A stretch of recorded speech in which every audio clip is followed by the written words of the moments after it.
આપણે ભક્તિવર્ધિની પ્રભાતી ભાવાર્થ 2 ભાગ 2 પુષ્ટિ દ્રઢાવ વિશ્વાસ દ્રઢાવ નામ દ્રઢાવ નામનું પુસ્તક છે.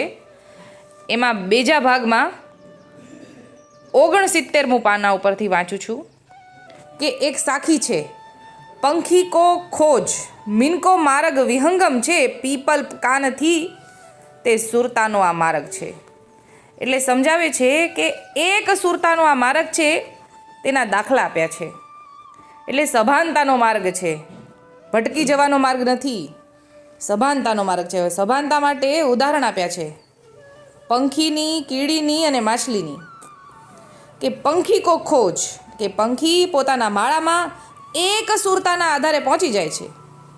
ત્યાં કોઈ રસ્તો બાંધેલો નથી. એટલે કે એકવાર માળામાંથી ઉડે પછી આપણી જેમ આપણે કેમ રસ્તા હોય એવી રીતે આકાશમાં તો રસ્તા જ ન હોય. એટલા માટે કહે છે કે રસ્તો તો કોઈ બાંધેલો નથી, આકાશમાં ગમે ત્યાં ઉડે છે, પણ સાંજે પોતાની સુરતાના આધારે પોતાના માળામાં આવીને બેસી જાય છે.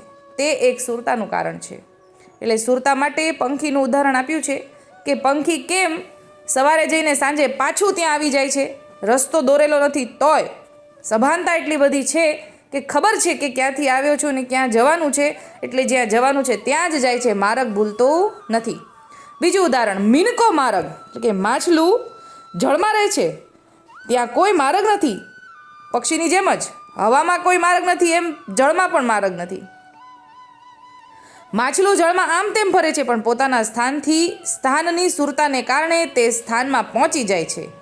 તે પણ એક સુરતાનું કારણ છે. જેને સુરતા નથી તેની માટે વિહંગમ એટલે કે અઘરો છે, પણ સુરતાને કારણે સહેલો થઈ જાય છે. એટલે મિનકો માર્ગ એટલે કે માછલાને પણ જળની અંદર રસ્તો હોય નહીં, કે આ રસ્તે હું આવ્યો તો એ રસ્તે પાછું જાઉં એવું ન હોય. ગમે ત્યાં જઈ વિચરી શકે, ફરી શકે, પણ જ્યારે એને પાછું જવું હોય તો એને ખબર હોય છે, એટલી સભાનતા હોય છે કે મારે પાછું ક્યાં જવાનું છે, ક્યાંથી આવ્યો છું ને ક્યાં જવાનું છે એ ખબર હોય છે. એ સુરતા વિશે સમજાવે છે. પછી પીપલ કાન એટલે કે પીપલ કહેતા કીડી પણ પોતાના દરમાંથી બહાર કોઈ પદાર્થની સુગંધથી તેને લેવા આમ તેમ ફરે છે, અને પદાર્થનો કણ જ્યાંથી મળે ત્યાંથી પાછી પોતાના દરમાં પહોંચી જાય છે.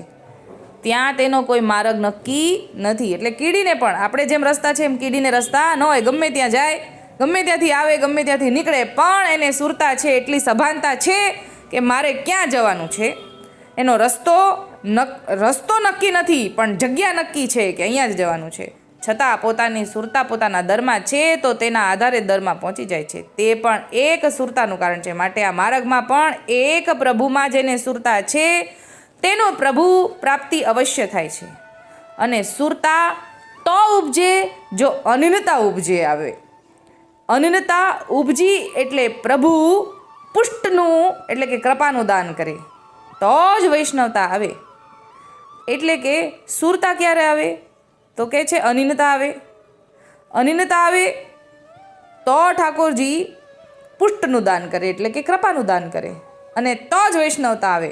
તો તે સુખ ઉપજે, તે જાણે, તે તો નિર્વચનીય છે. એટલે કે પછી જે જાણે એ તો પછી માણે, એનું વર્ણન થઈ શકે તેમ નથી, એને વચનમાં બાંધી શકાય નહીં, એ તો નિર્વચનીય છે એવું લખ્યું છે. એટલે કે આપણને આ ત્રણેય ઉદાહરણ પરથી એમ સમજમાં આવ્યું કે માર્ગ નથી પણ સુરતા છે, સભાનતા છે કે ક્યાંથી આવ્યો છું ને ક્યાં જવાનું છે. એટલે આખા દિવસમાં ગમે ત્યાં જાય, પણ જ્યાં જવાનું છે ત્યાં જ જઈને પહોંચે છે. એટલે વૈષ્ણવે આવી જ રીતે સુરતા ઠાકોરજીના ચરણમાં રાખવાની કહે છે કે ગમે તે થાય, ભૂતલમાં તો છીએ પણ જવાનું છે ક્યાં? ઠાકોરજીના શરણમાં. ગોલોકના જીવ છે તો ગોલોકમાં જ જશે. એવી સુરતા હોય તો માર્ગ ભટકશું નહીં તો પછી ભવાટવીમાં ફર્યા કરવું પડશે. માર્ગ ભૂલવાની ના પાડી છે. માર્ગ તો પકડી જ રાખવાનું સમજાવ્યું છે. ઠાકોરજીનું ચરણમાં ભળવાની વાત છે. આજે આટલું જ બોલીને મારી નાની વાતને વિરામ આપું છું. બોલો શ્રી ગોપાલ લાલ કી જય.